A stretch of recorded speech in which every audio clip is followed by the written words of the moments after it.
Puluhan sapi warga yang terdampak penyakit mulut dan kuku atau PMK di Kecamatan Indramakmu, Kabupaten Aceh Timur beberapa waktu lalu, tepatnya di Gampung Bandar Baru, kini telah mulai pulih. Irwansyah Panjaitan, Camat Indramakmu menerangkan, sebelumnya sebanyak 28 sapi milik 7 kepala keluarga terkena PMK dan saat ini telah mulai pulih total berkat kerjasama Muspika dan Dinas Peternakan setempat. Pihaknya berharap peternak agar terus waspada terhadap susulan virus PMK ini dengan menjaga kebersihan kandang dan nutrisi untuk ternaknya. Baik, alhamdulillah lembu warga Gampung Bandar Baru yang awalnya kena PMK dengan diobati oleh mantri dari peternakan.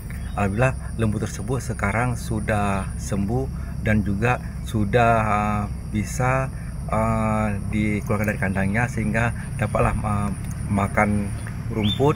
Seperti yang kita lihat sekarang ini, lembu warga tersebut sudah sehat kembali.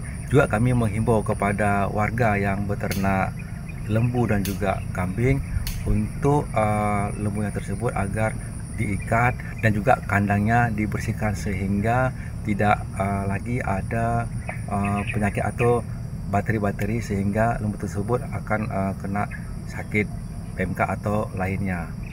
Sementara itu, di tempat terpisah, Murdani Kepala Dinas Perkebunan dan Peternakan Aceh Timur juga meninjau kembali sejumlah ternak warga yang sebelumnya terkena PMK. Sosialisasi dan edukasi kepada peternak terus dilakukan untuk terhindar dari virus PMK tersebut.